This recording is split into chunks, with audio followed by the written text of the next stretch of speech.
start all over so we can learn from each other as long as you're with me.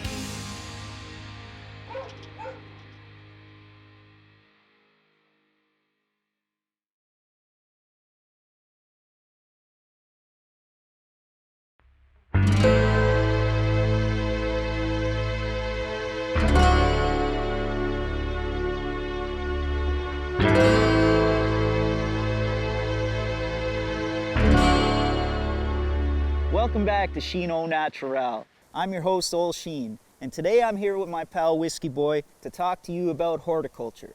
So for those of you that don't know, horticulture is the science of plant life.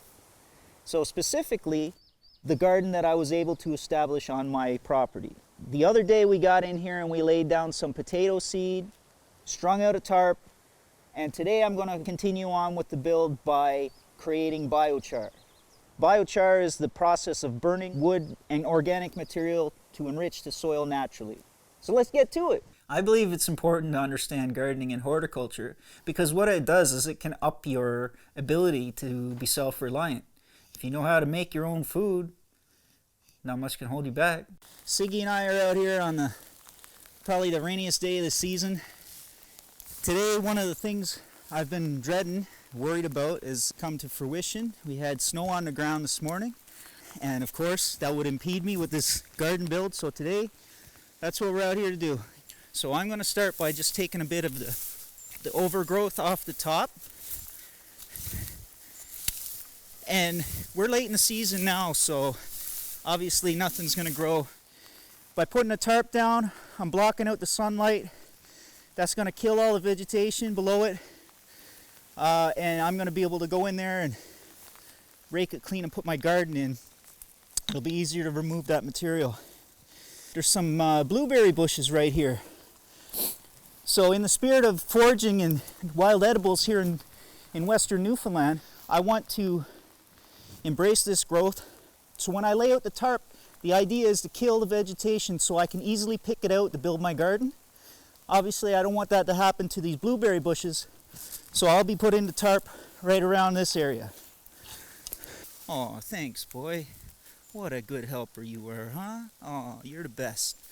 Okay, so back to this. All of this material that I'm scraping down, I'm gonna store it below the garden. Like the garden's on a bit of a ridge. Just below that ridge is where I'm gonna put all this top cut. That stuff is gonna be burned down, and it's all gonna go into my biochar.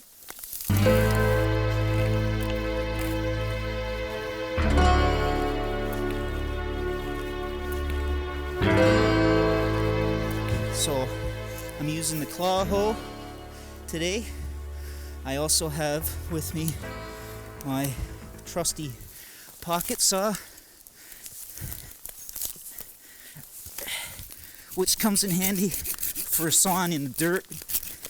You wouldn't want to put a chainsaw through this. It would destroy your chainsaw. Good to get our hands dirty, huh, boy? High five. Come on, give me 5. Atta boy. And a kiss. Good boy. So I decided that this was a good opportunity to try an experiment. The seeds will lay dormant. Nothing is going to grow today. We are at the end of October with the threat of snow looming. The idea is to get a cluster of the root system with a chunk of potato still attached. So I'll put one here, and I'll slice this one and I'll put it here. Now how are we going to grow potatoes if you eat them now, huh?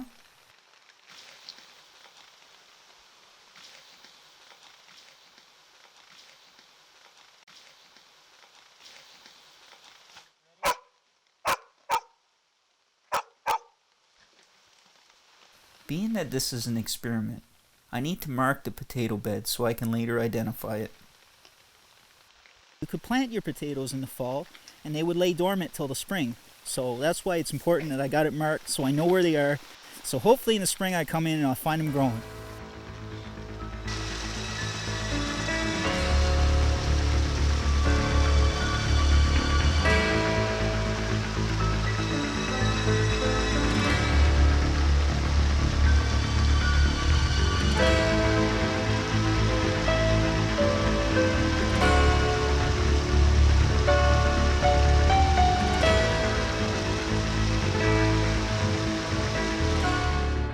So that's how we laid things out for the garden. Next spring we'll see a beautiful yield. So today I'm going to discuss the biochar and the process by which I create that. All that is organic material, mainly wood, that's charred and it becomes charcoal. So this material, it absorbs carbon, and when you place it into acidic soil like we have here in Western Newfoundland, it really is a good mixture and it draws in the proper nutrients and its soil is enriched for years to come. I'm going to stockpile a bunch of leaves and rotting wood to further enrich the biochar. I collected these materials throughout the property and plan to stockpile them with the compost at the edge of my garden.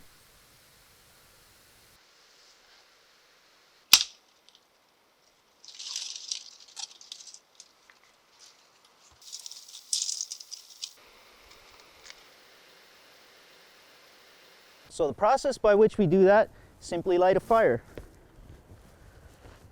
I assembled this organic material, mostly wood.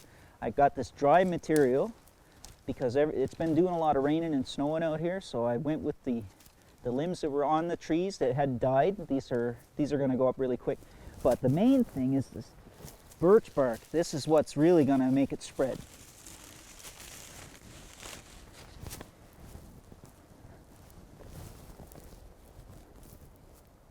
So I'm just going to light that up.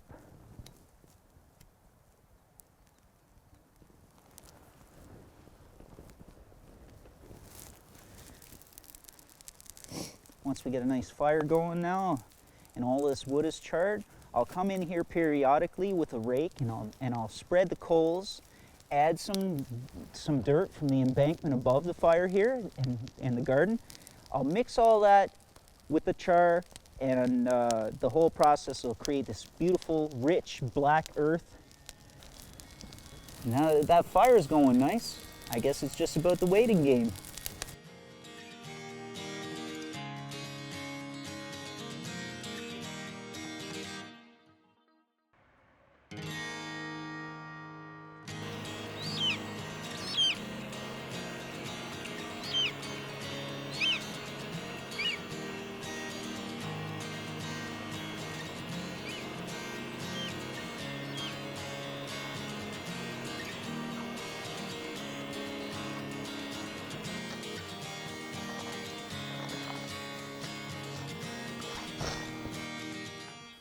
So one of my favorite things about horticulture is transplanting. Now my garden is great, it's going to yield me some vegetable, but I figure I can increase the food that my land can produce by transplanting some wild edibles. So what I've gone ahead and done is I've cut some of these ostrich fern systems. So ostrich fern, when it grows out initially, it's in a little fiddlehead shape. That green is a beautiful vegetable that will accent any meal. So I figure the best thing I can do is add some to my property. This stream is always running through my property. So my instinct here is to take a fiddlehead system and plop it right into that stream. The stream will create a natural hydroponic system, and in the spring these fiddleheads will take, and I'll have a beautiful abundance of green vegetables here on my land to enjoy.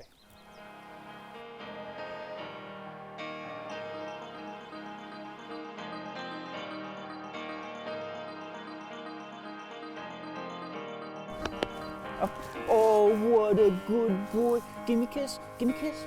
Come on. Oh, risky boy. Smart boy. So ends episode 2. We got our garden in for the season. Had a good time here today, me and Whiskey Boy. And we're going to settle in and enjoy a boil up, have a cup of coffee. Remember to come back for episode 3, and until then, old Sheen gonna miss you. As long as you're with me, you and me, we both believe. Let's build a life, live for our dreams, so we can start all over, so we can learn from each other as long as you're with me.